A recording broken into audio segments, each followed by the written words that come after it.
Assalamualaikum warahmatullahi wabarakatuh. Perkenalkan, nama saya Ina Marlina dengan NPM 101200749 dari kelas C10 Manajemen. Di sini saya akan menyampaikan tugas evaluasi akhir semester mata kuliah Hukum Bisnis dengan materi transportasi dalam kegiatan bisnis. Poin pertama ada pengertian transportasi atau pengangkutan. Transportasi atau pengangkutan dapat diartikan sebagai pemindahan barang atau manusia dari tempat asal ke tempat tujuan. Dan berikut unsur-unsur pengangkutan. Yang pertama, ada sesuatu yang diangkut. Yang kedua, tersedianya kendaraan sebagai alat angkutnya. Yang ketiga, ada tempat yang dapat dilalui alat pengangkutan. Poin kedua yaitu fungsi dan tujuan pengangkutan. Ialah memindahkan barang atau orang dari suatu tempat ke tempat lain dengan maksud untuk meningkatkan daya guna dan nilai. Poin ketiga ada subjek dan objek hukum dalam pengangkutan. Subjek dalam pengangkutan.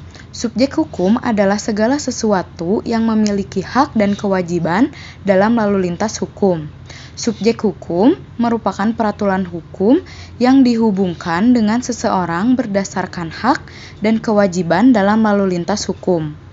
Serta pihak-pihak dalam pengangkutan yaitu yang pertama ada pengangkut, kedua penumpang, ketiga pengirim, keempat penerima, kelima ekspeditur, keenam agen perjalanan, ketujuh pengusaha bongkar muat, dan yang kedelapan pengusaha pergudangan.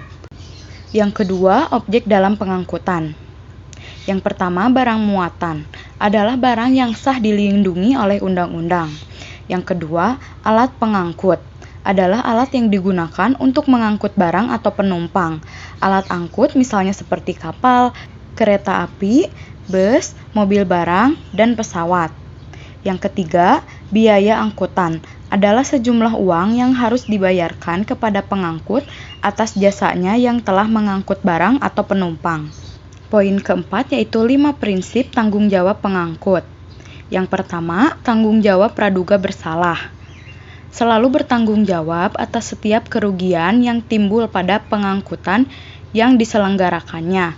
Tetapi jika pengangkut dapat membuktikan bahwa dia tidak bersalah, maka dia dibebaskan dari tanggung jawab membayar ganti rugi kerugian itu. Yang kedua, tanggung jawab atas dasar kesalahan. Setiap pengangkut harus bertanggung jawab atas kesalahannya dalam menyelenggarakan pengangkutan dan harus mengganti rugi, dan pihak yang dirugikan wajib membuktikan kesalahan pengangkut. Yang ketiga, tanggung jawab pengangkut mutlak. Menurut prinsip ini, pengangkut harus bertanggung jawab atas setiap kerugian yang timbul dalam pengangkutan yang diselenggarakannya tanpa keharusan pembuktian ada tidaknya kesalahan pengangkut. Yang keempat, pembatasan tanggung jawab pengangkut. Adanya pembatasan tentang pemberian ganti rugi. Dan yang kelima, presumption of non-liability. Pengangkut dianggap tidak memiliki tanggung jawab. Bukan berarti pengangkut membebaskan diri dari tanggung jawabnya, ataupun dinyatakan bebas tanggung jawab atas benda yang diangkutnya. Tetapi terdapat pengecualian-pengecualian dalam mempertanggungjawabkan suatu kejadian atas benda dalam angkutan. Poin kelima atau poin terakhir, berakhirnya perjanjian pengangkutan. Untuk mengetahui kapan dan di mana perjanjian pengangkutan berakhir, perlu dibedakan dua keadaan, yaitu yang pertama, keadaan di mana proses pengangkutan berjalan dengan lancar dan selamat. Maka pembuatan yang dijadikan ukuran berakhirnya perjanjian pengangkutan adalah pada saat penyerahan dan pembayaran biaya angkutan di tempat tujuan yang disepakati. Dan yang kedua, keadaan di mana terjadi peristiwa yang menimbulkan kerugian. Maka pembuatan yang dijadikan ukuran berakhirnya perjanjian pengangkutan adalah pada saat membereskan kewajiban membayar ganti kerugian.